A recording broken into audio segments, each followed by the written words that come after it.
Playas, how you doing? Happy New Year and welcome back to Playas Guide.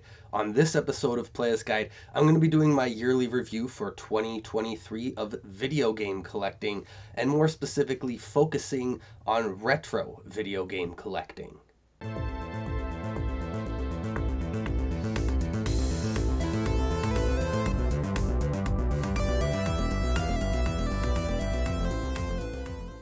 So thanks for tuning in. If you're not already subscribed to the channel, please consider doing so. One small click from you makes a big difference to the Playas Guide community. So every year I do a video like this where I review the state of video game collecting, where some different prices are at for some of the more expensive games, what games have gone up for various different consoles. Now, I don't cover every console, but I do my best to cover the most popular consoles as well as some of the retro stuff that I like to focus on. Now for this video, I'm going to be trying to make it a little bit shorter, since some of the other past videos that you could go back and watch in the Playas Guide catalog, they tend to be a little bit longer. So because of that, I also realized maybe you're not going to be watching, you're just going to be listening in. But if you do want to watch, I will be going over to price charting to take a look at some of the statistics that they have provided and doing an analysis of them. Now, as we head over to price charting, I want to show you something, because this site has really done some great stuff. They have added here, look at this, they got not just video games now. We could go across, they got trading cards and comics, which I think they added before, but now they got Lego sets, coins, sports cards. They've added a bunch more stuff. And even if we go to video games here, let's start off with the Nintendo, the NES, my favorite console, and one that I like to collect for. We could see here that if we go down to a rare game like Nintendo World Championships, they could actually offer grading services through the site for you, as well as we could see here Heritage Auctions is now an auction house that is included. Before, it was mostly just eBay and the occasional sale on price charting, because price charting does have its own marketplace, or they did for a very long time. But yeah, going back to the NES, let's get right into it and start with the NES here. So we have an average price and we have a median. And the median is basically the middle number for all the games sold, and it breaks it down over the course of months and even days if you want to go into that here on price charting. Now the average, so we've seen this, and this is why a lot of times the average and median sort of go hand in hand. They reflect each other fairly well, and the average is usually a little bit more because of those more rare and expensive games. But what we see here for the NES is that there was a lot more rare games that have sold for this console, and because of that, the average is significantly higher, because there are more expensive games selling, and then they're not in that middle value. So there's probably a lot less of the common lower value games being sold, especially over the internet at an auction house such as Heritage Auctions. That is only going to affect the median, not the average. The more expensive games are going to bump that average up, and that's why we see a gap here. So we'll probably see that for some of the more established consoles that have, a bunch of rare games that command, high dollar value on these marketplaces, whereas the median is going to be lower because it's just the rest of those sales. Taking a quick look here over at the NES, we could see stadium events. Now this looks like it's been on a steady rise over the years, but now this is something we're going to see with a lot of NES games. They're taking a little dip and they're sort of plateauing. I think the NES market has been pretty much established at this point. And we can take a look at the very popular and always increasing in value Little Samson, which is just continued to go up over the years. I'm sure this one will go up a little bit more, but right now we're seeing the NES cooling off just a little bit. And we can see that up here overall, that, right here, during this past year, it's kind of taken a little bit of a dip. So it has cooled off a bit. Um, but we'll take a look here at some of the other popular games. So we got all the test cartridges, the Penasian games, Flintstone's Surprise at Dinosaur Peak. This one kind of stayed pretty dormant for years, as you can see here. And over the past 2 years, it's really gone back up in value. Now, I remember there was a time here, way back in like 2011, 2012, where the game had taken quite the jump in value, and was valued higher than Little Samson at that time. But Little Samson definitely surpassed it over the years, and Flintstones really didn't have much going for it. Uh, Part of that too was there was a bunch of copies coming out of Chile, I believe it was, and they were the only difference that you could tell was the back, and people were switching the backs out of those so that they would look just like the regular NTSC copy that was released in Canada and the United States. One thing I also want to mention here is that I'm not going to be going over PAL games or any Japanese games. I'm sticking to the North American market. I think most of you people, if you're subscribed to the channel, you already know that that's what I cover here. We got Power Blade 2. We're seeing a lot of 5 screws here coming up. More people are really valuing those. Power Blade is one that has just continued to go up and up and up, and looks like it's still on the rise. It's a really fun game. If you could get your hands on it and actually want to play it, it is definitely worth playing. It could get challenging at some points. Panic Restaurant, another one that I really like. Looks like it's been cooling down a little bit lately. I've noticed this with a few games, and that's what's I think leveling things off. Box Adventure. Oh wow, that one looks like it recently has taken quite a dip, but I'm guessing it'll rebound soon. I can't imagine it's going to keep going down because it's another good game and a very rare one. Yeah, you got all your test carts up here. I'm not going to dive too deep into test carts, 5 screws, unlicensed stuff. We'll just talk about a few here. Kid Clown, that's one that has, over the past few recent years, really gone up. As you can see here, right around mid 2021 to not too long ago, mid 2023, hit a huge spike there and really went up in value. It looks like Moon Rangers got up quite a bit. I wasn't aware of that. Yeah, so that's recent. Just over the past year, Moon Rangers taken quite the jump. And I think the reason we're seeing Moon Ranger and some of these other like unlicensed games really taking a jump now, test cartridges getting up there, it's staying up there, as well as like some of these 5 screw variants that you see, is because there are a lot of people now with complete licensed libraries. So what's next? You got to go after those unlicensed oddities or licensed oddities, and that's what we're seeing here. And I think people are really realizing the true rarity of some of those items. So I would not expect any of that stuff to really come down in value. That's the stuff that'll probably go up for a little bit longer, whereas your average game is probably going to plateau or even take a dip right now with the current market and the age of collectors going for this stuff. We're going to see a lot of people shifting towards the really rare and obscure items that not everybody has in their collection. On to the Super Nintendo. So the Super Nintendo, for a while, I didn't think was really going up. I thought it was like this console to start collecting for. Over the past year or two, which it says, yeah, I guess maybe 2 years here according to the price charting, I've really seen these prices go up, as opposed to a lot of the other consoles where they seem to be kind of plateauing, in my opinion.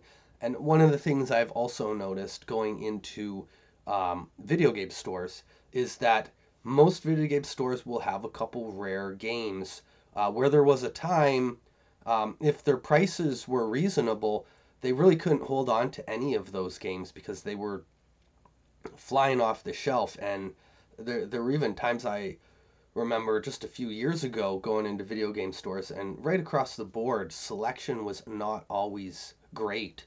And that's because retro game collecting got really hot. But now I'm seeing some of the flagship titles, a lot of stores will have multiple copies of them, and they'll also have a few rare games on their shelf. So that tells me that I think we're going to see a little bit of a lull here for video game collecting. Things are maybe going to cool off this next year. That's my prediction based on the current state of things, but we will see. All right, Super Nintendo.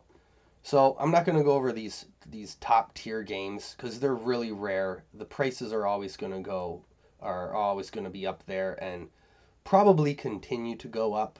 Aero Fighters being, I guess, the rarest of the regular North American licensed library retail released games, and it's gradually gone up.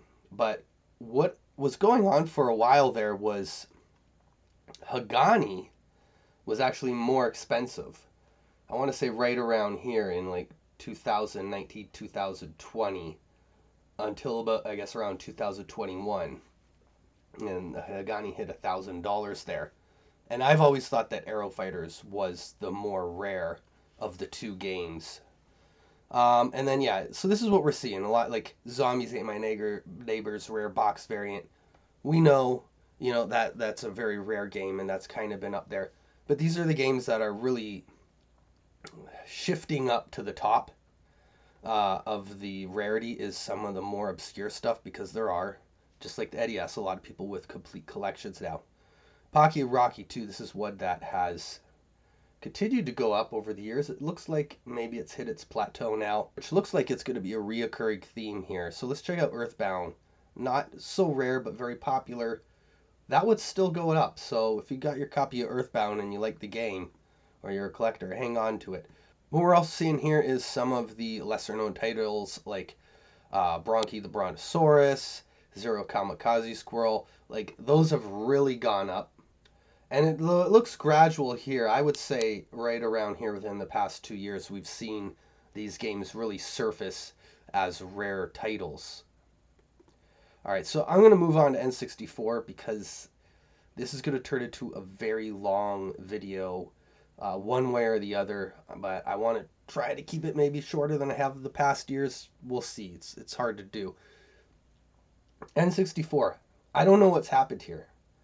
Why the average dropped. I'm assuming that a really rare game sold here in March of 2022. There was probably a few rare games because it was definitely on a steady incline. What we also saw, which could cause a bit of a drop off, is it's so easy to complete this collection. I don't want to say so easy, but I've completed it. There's lots of other YouTubers and people that I know who I've seen complete their collections. Some people in, just a span of a few months. If you've got the money to pour into it, there's not like a ton of rare games that you can't come across that make it hard to find. So you could just go out and buy, 50 titles if you got the money from a game store in good condition. And there you go. You've already got 1/6 of the N64 collection. And then now it's spiked back up. So I don't think we really want to look at the average here for the N64, because this is caused by the sale of really rare games like your Majora's Mask or your N64 test cartridge. The median here will reflect a more accurate depiction of what is going on with the N64. So it does still look like it is on the rise. I think this one is one that is going to plateau for sure in the next year, because anyone who really wants to have all the games probably does, and anyone that wants to could. And they're going to continue to fuel that market. I just don't see it growing as much as it had in the past few years. I think the nostalgia factor is about to wear off on this one, for a certain demographic, and that being the age of the people who grew up with the N64 and wanted to have certain games. Let's just take a look how Sculptor's Cut's doing. And it's doing great. It's just, if you bought this game basically at any time It's continued to go up, and I think it will. I mean, it is overhyped a little bit, I would say. It's rare, but it's not like compared to some of the stuff on the Super Nintendo and NES and some of these other oddities, which I think a lot of people are realizing. It's not. It's just not as rare as them. But it is the rarest game of the North American licensed retail library, which is what most people want. So Super Bowling was really up there for a while. And I'm a little bit surprised that, it was almost hitting $800 just a little over a year ago. And now the most recent sale is almost half of that. So it's really taken a dip. It's a pretty basic bowling game. Uh, but yeah, it was a rare game. It's always been a rare game. But for years, look at this. This is when I bought mine. And at the time, that seemed like ridiculous that somebody would buy a box for $70, which is wild. So, I mean, I'm looking at this thinking, $12 in the box. I got a good deal. We are looking at loose cart, by the way, which it was at that time. But, looking at where the game has gone now, who could have imagined that a bowling game on the N64 would even be worth what it is today? But that one has taken a hit. And yeah, it looks like Majora's Mask not for resale here. No, it's gone up again, but I would have thought this one would have went up more. What else do we got? Stunt Racer. I don't think this one is as rare as people say it is. Okay, that one is taking a dip too. Not as steep a dip as Super Bowling, but it is taking a dip, and I think that's something that we're going to see here. I think the N64 is cooling off. Let's check out one more. Bomberman 64 Second Attack. Not really taking a dip. I mean, maybe a slight dip from a year ago. But like that little bit of a decline, I would say that this game is plateauing around $250, which, that's the thing. The nostalgia factors kind of run its course on the N64, and it's a smaller library, so people aren't going to continue to collect for it as long as they would for an NES or a SNES. So let's take a look at the GameCube, because the GameCube has been hot now for a few years. This is one that's going to cool off in the next year or two, I think. So let's see what's going on here. So according to the average, it's still smoking hot. According to the median, here on price charting, it is still smoking hot. Taking a look here at some of the games, it's a lot of different collector edition, pre-order, special bundles and things like that. And this chainsaw controller, I can't believe I've seen this one so many times. People really want this thing. And it doesn't seem that rare to me. I see it in a lot of game stores. So Cubivore looks like it's really topping the list here. And it's dipped too. Okay, so here's the thing. When we see this happening with some of the more rare and desirable games, all right, Gotcha Force, same deal. That means what's probably going to continue to support a console like this and the collectors is either people now who've completed their collection and want to have these like extra rare special bundles and stuff, or we're gonna see some of these lesser known titles starting to come up in value. Here's one, Ribbit King. Rare game that people know about, but no, it's cooled off too. So what it could be is games like this, Lost Kingdom 2, where they're not too expensive, and then all of a sudden they've become more expensive, and they're maintaining that value. And it's a lot of these mid-tier games or lesser known titles that are probably fueling the the collecting for the N64 right now. Let's see, Animaniacs. So yeah, there's another one like that. So the Wii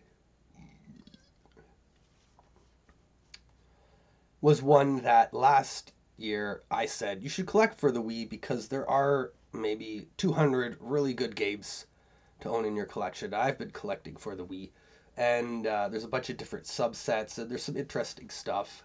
This could be part of what I was talking about, where we're seeing a cool off in game collecting overall, because it got really intense there during the pandemic, collecting just games in general or buying video games.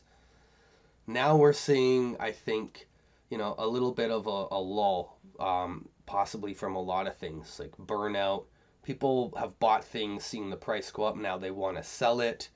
And, we're in a bit of a recession right now. They're not really saying in the news that we're in a recession, but it sure feels like it.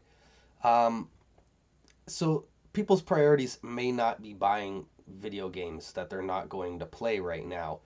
For some people, there'll always be collectors and different items. Maybe people are just being a little more selective now. This game, Silent Hill.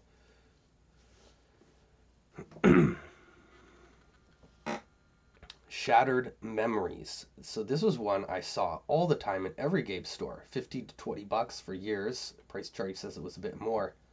And it's just, yeah, over the pandemic, it really went up. And it's still up there. It stayed up there. So one to keep your eye out for, I guess. Okay, let's just dabber a little bit in the Wii U. We're not going to touch upon the Switch and current generation consoles in this video. So what we got here with the Wii U is an average that has gone up and a median that has gone up just a tad. So Wii U is really the smallest library of all the Nintendo consoles.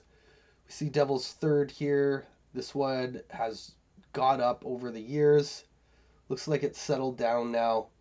I think we're going to see that with a lot of Wii U games because the collection is not so hard to complete. A lot of the games are still affordable, even if we look at some of the more rare stuff here or more valuable. Book of Unwritten Tales 2. This one really shot up. This is crazy because I didn't think this game was all that rare.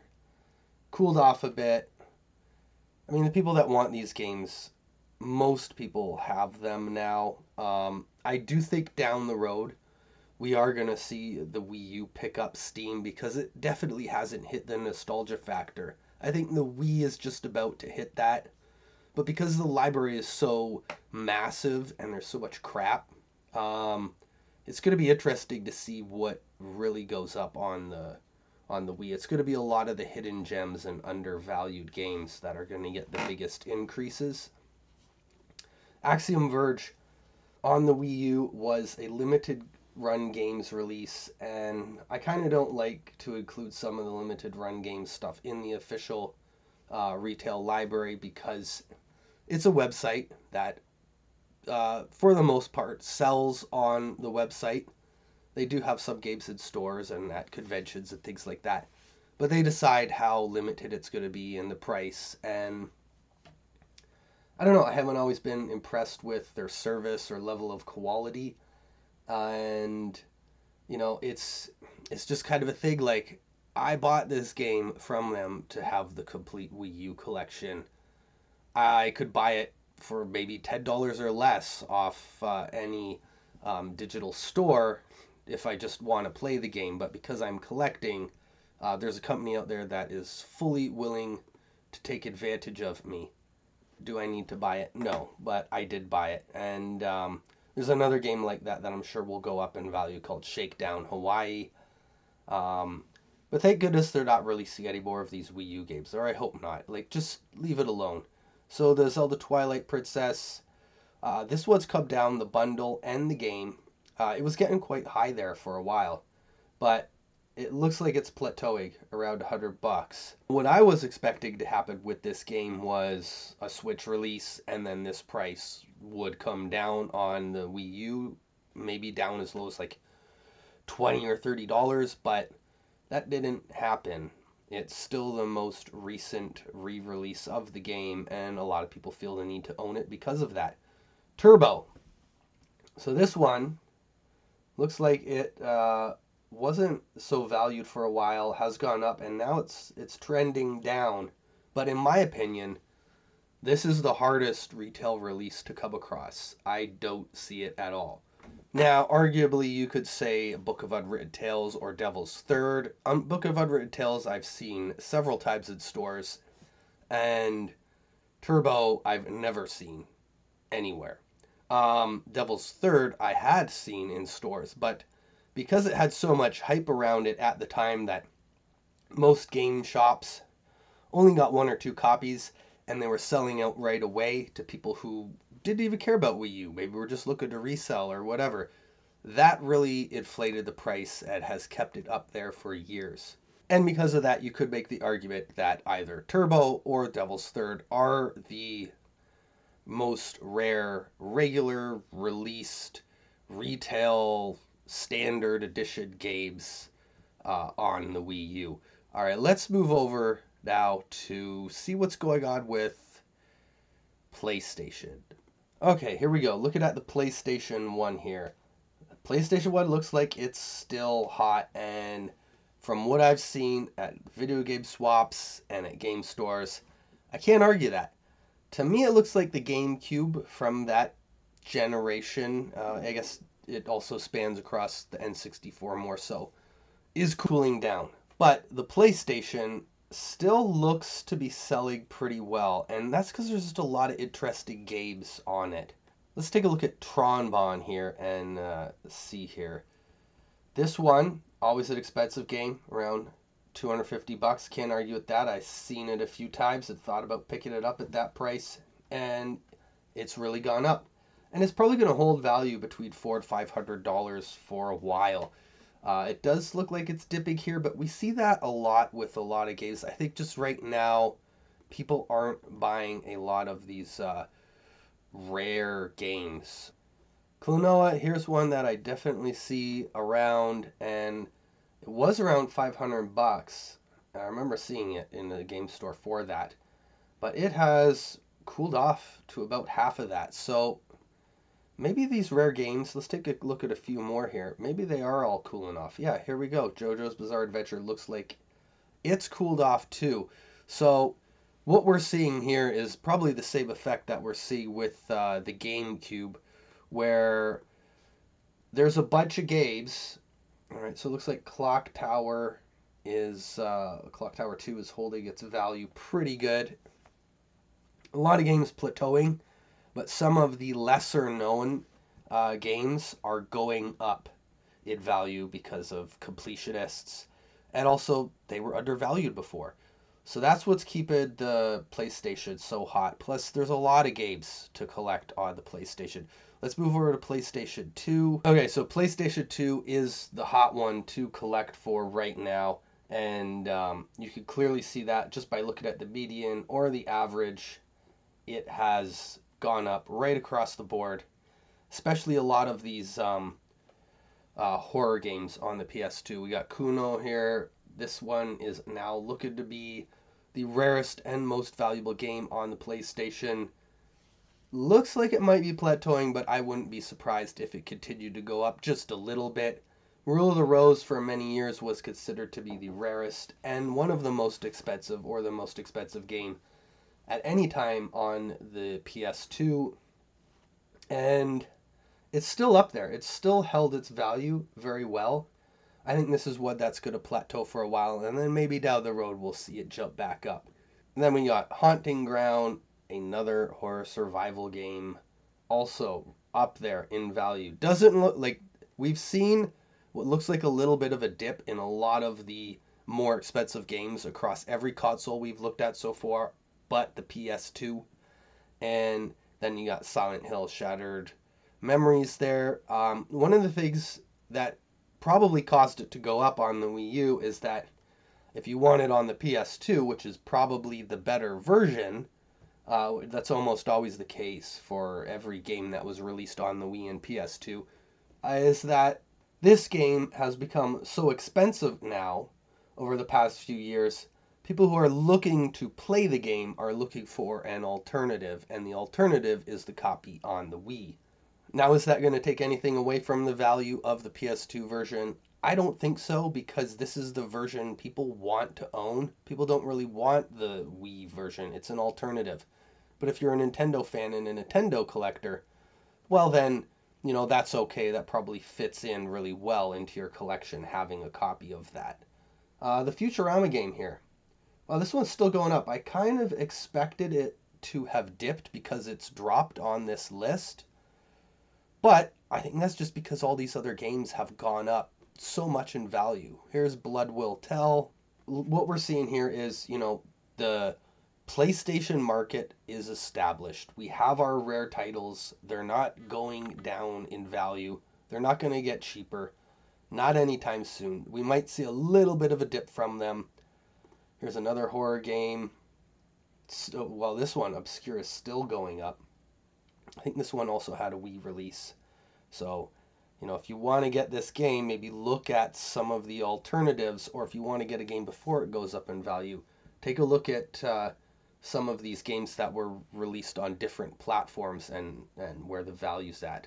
I don't know if this one had an Xbox release, but we're going to get to Xbox in a bit. I'm going to kind of breeze over the Xbox stuff because I have an opinion about Xbox that I'll share with you in just a bit. So, PS3 hasn't quite hit the nostalgia factor. Still very cheap to collect for, but it has gone up because people are aware of the nostalgia factor, whether they refer to it as the nostalgia factor, which is a term that I use and that I came up with, that I think people are fully aware of what it means. And, you know, it's the idea of it, maybe not the term that I use, has caught on. And you see the average and medium slowly just on the rise here. It's probably the way it's going to be for the next year or two. And then I think the nostalgia factor will hit the PS3. And the thing is about a lot of these games, if it's just for nostalgia, the next generation here is they're fully aware of DLC and downloadable games, online gaming. Like, that's it, right? So they may be fine just buying it on the PlayStation Store or subscribing to a PlayStation Now membership or whatever they're going to be calling it. So the PS3 and PS4 are probably not going to see as much like excitement and hype around the physical releases as the PS2 or the PS1. The other thing too is updates and online support for some games is just not going to be there either. So you really take out the playability. And we can see this here with the PS3 is people are looking to play. So, I mean, if we look at all this stuff here at the top of the list, we got press kits, signature editions, special editions, holiday bundles, games and peripherals and consoles that came with, you know, all the bells and whistles, the whole package. That's what people are looking at here. If we look at some of the just like a regular standard release edition, Blaze Blue is one of the first ones that pops up here. This is a fighting game. This was also released on Xbox, I believe. But I think what we're going to see here on the PS3 is fighting games, which is something we saw some expensive ones on the PS1. And horror games. That's going to continue over because there were some good ones on the PS3 as well. And those will probably go up. Africa, here's a game on the PS3 that was deemed by many to be the rarest PS3 game. I don't really know if that's true or not. You do see this game from time to time, but I think that's also because I think people would rather have the $150 that this game is worth than have the game, unless they're a collector, because they're not really going to be playing this one a ton. And that's why it hasn't really shot up recently and has kind of stabilized. But you never know. It could be one of those rule of the rose type things where it just holds its value for a long time, and then eventually, when the nostalgia factor does hit, this one's gonna, you know, skyrocket in value. But it's still up there in terms of just a regular release standard edition game.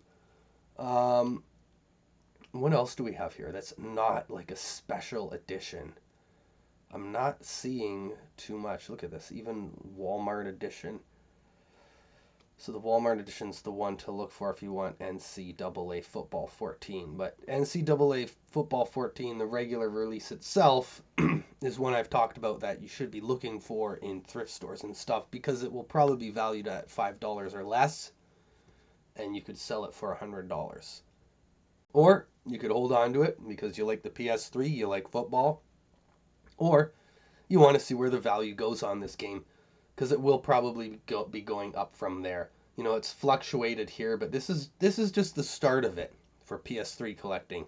So if you look at Blaze Blue, NCAA Football 14, and Africa, those are probably the three to get that aren't like a bundle.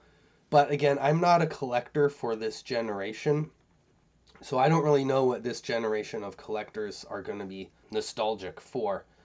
Definitely like the Call of Duty games and Guitar Hero were very popular during its lifespan. Also Lego games, but those ones got a pretty wide release that they're not going to be rare games that people are really going to want to collect. So it might be these bundles that we're seeing here, because the bundles are just more expensive to begin with, right? But that could cause a lot of people to really, really want them who are into the PS3.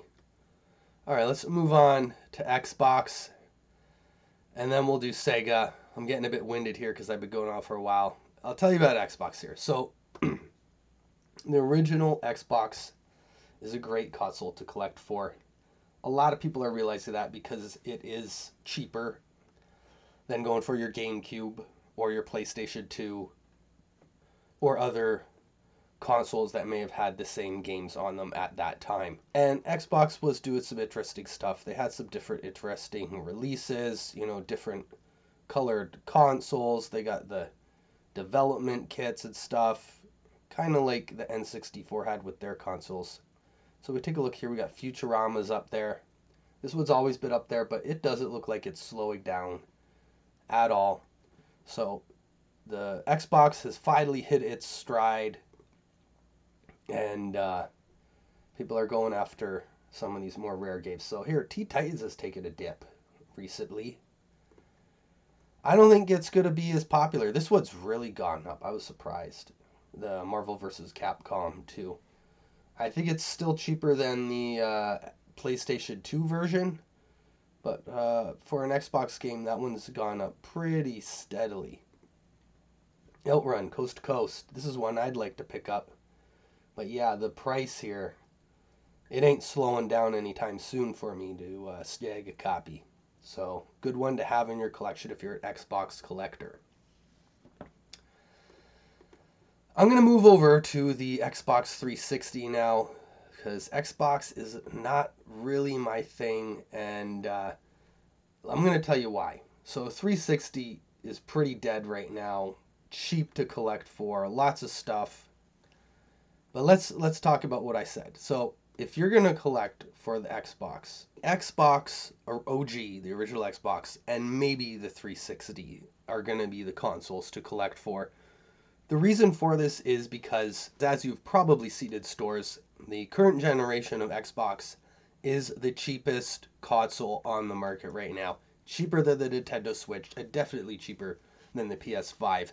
And this is because Xbox, Microsoft, isn't looking to sell you the same gaming experience. They want to sell you a subscription. So their plan is to buy up different assets, something like Activision, Blizzard, things like that, so that they can get those libraries of games. Instead of coming out with original, unique, and interesting games, they're building up this library that you could subscribe to, and they just need to sell you that box so now you're just buying a streaming box. And the 360 from there on out was, you know, Xbox really transitioned to that. I mean, let's see. Call of Duty is still doing really well. Why is that?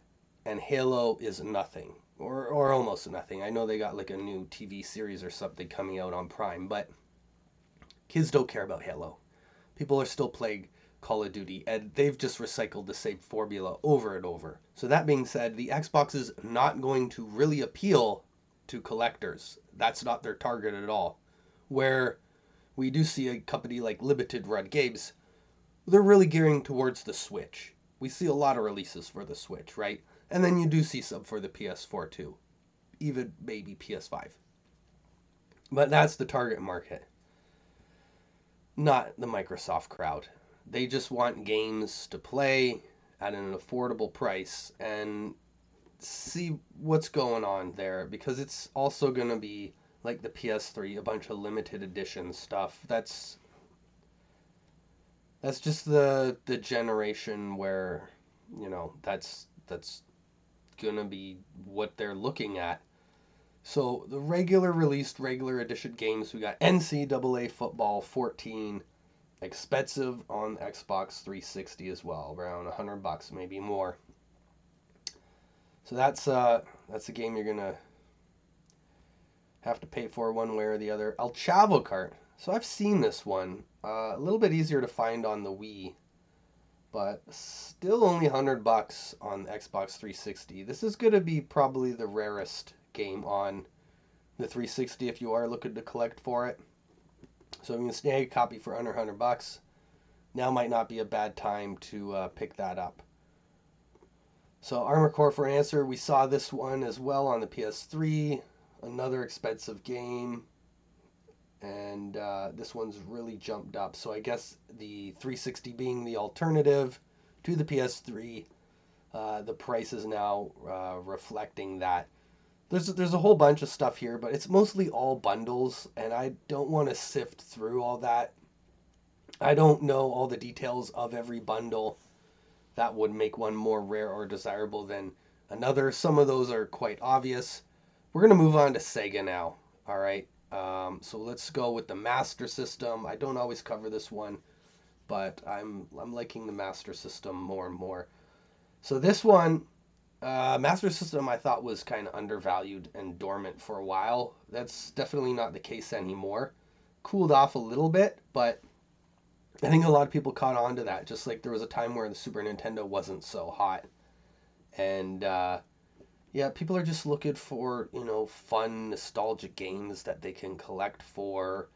And obviously they're going to transition to whatever is most affordable.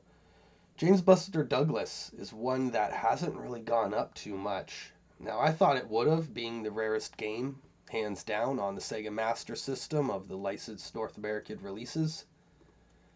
But no, it's says according to price charting it's under 500, which I would say I usually see it at over 500.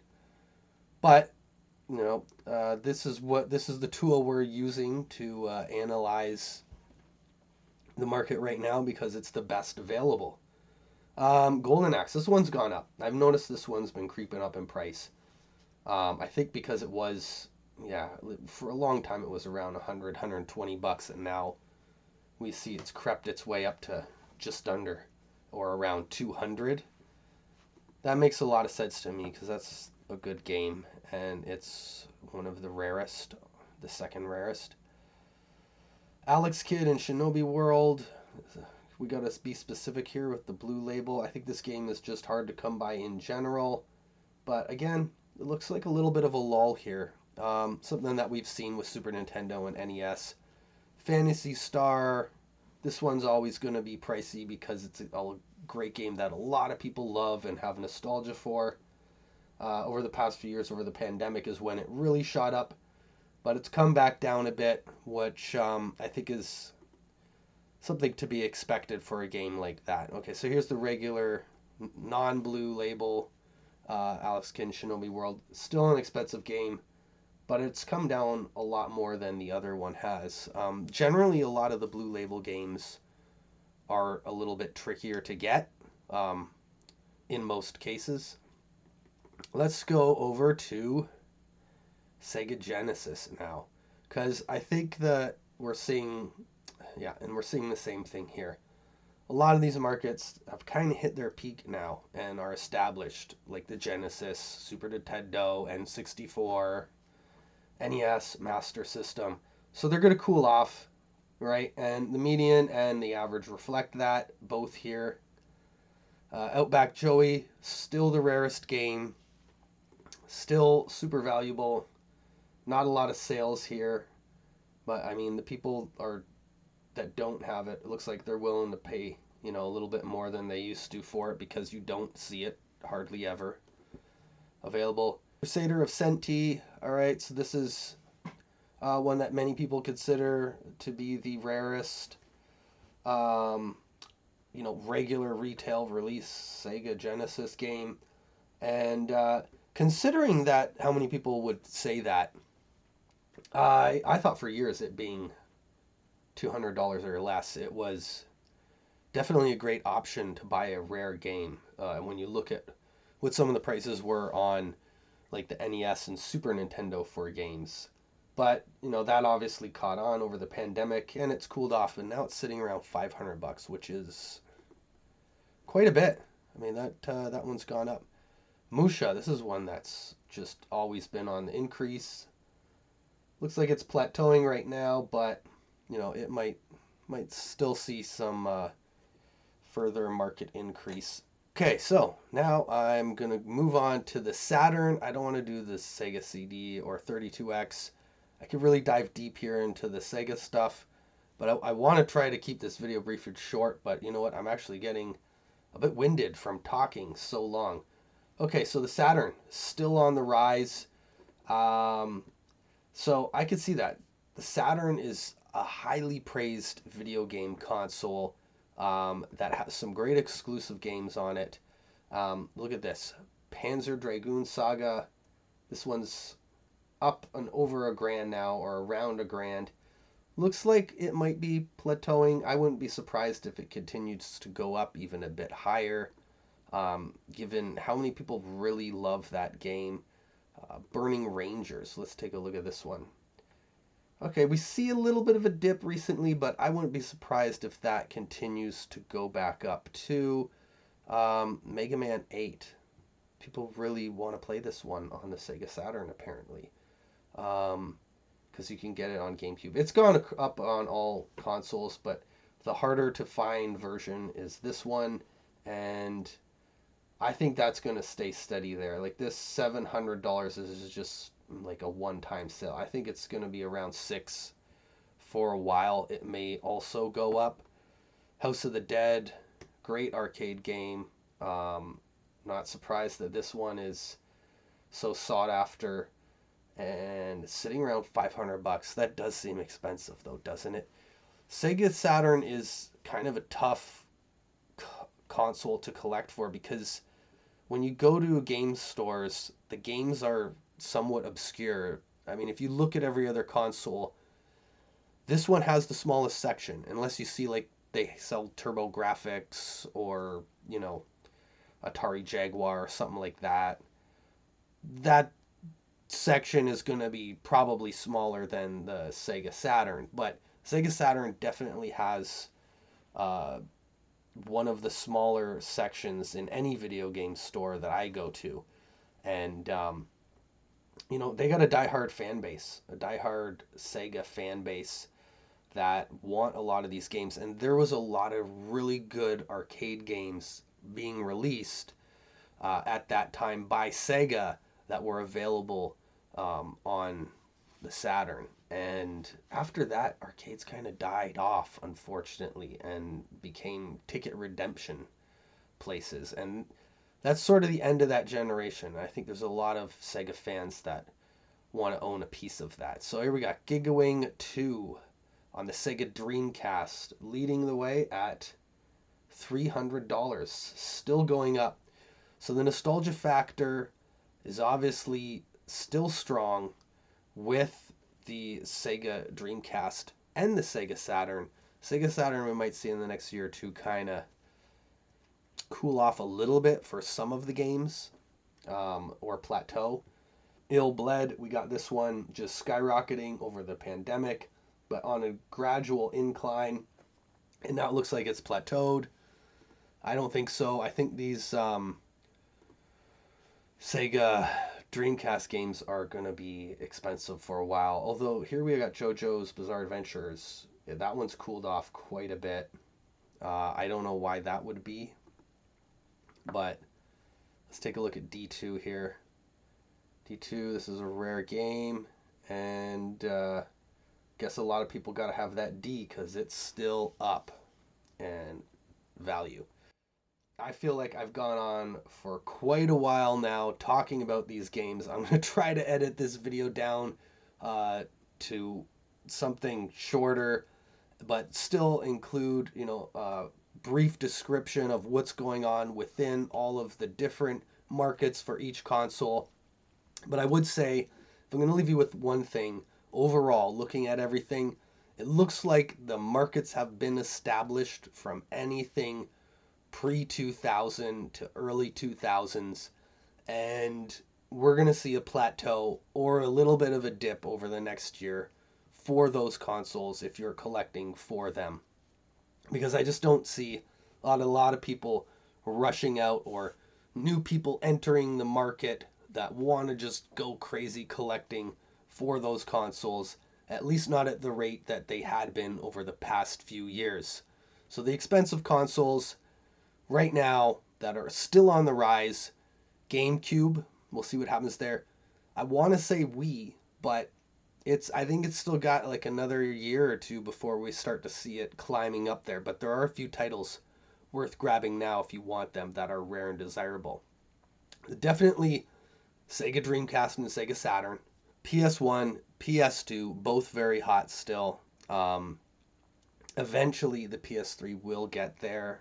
Maybe. I don't think it'll be as popular as the other consoles before it to collect for.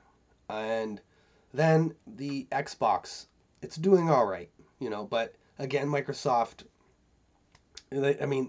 currently they don't really care for collectors or collections. So the original Xbox is going to be the one to collect for if you're an Xbox fan. Thank you so much for tuning into this video, and if you've made it to the end, I've just about lost my voice, so consider subscribing to the channel.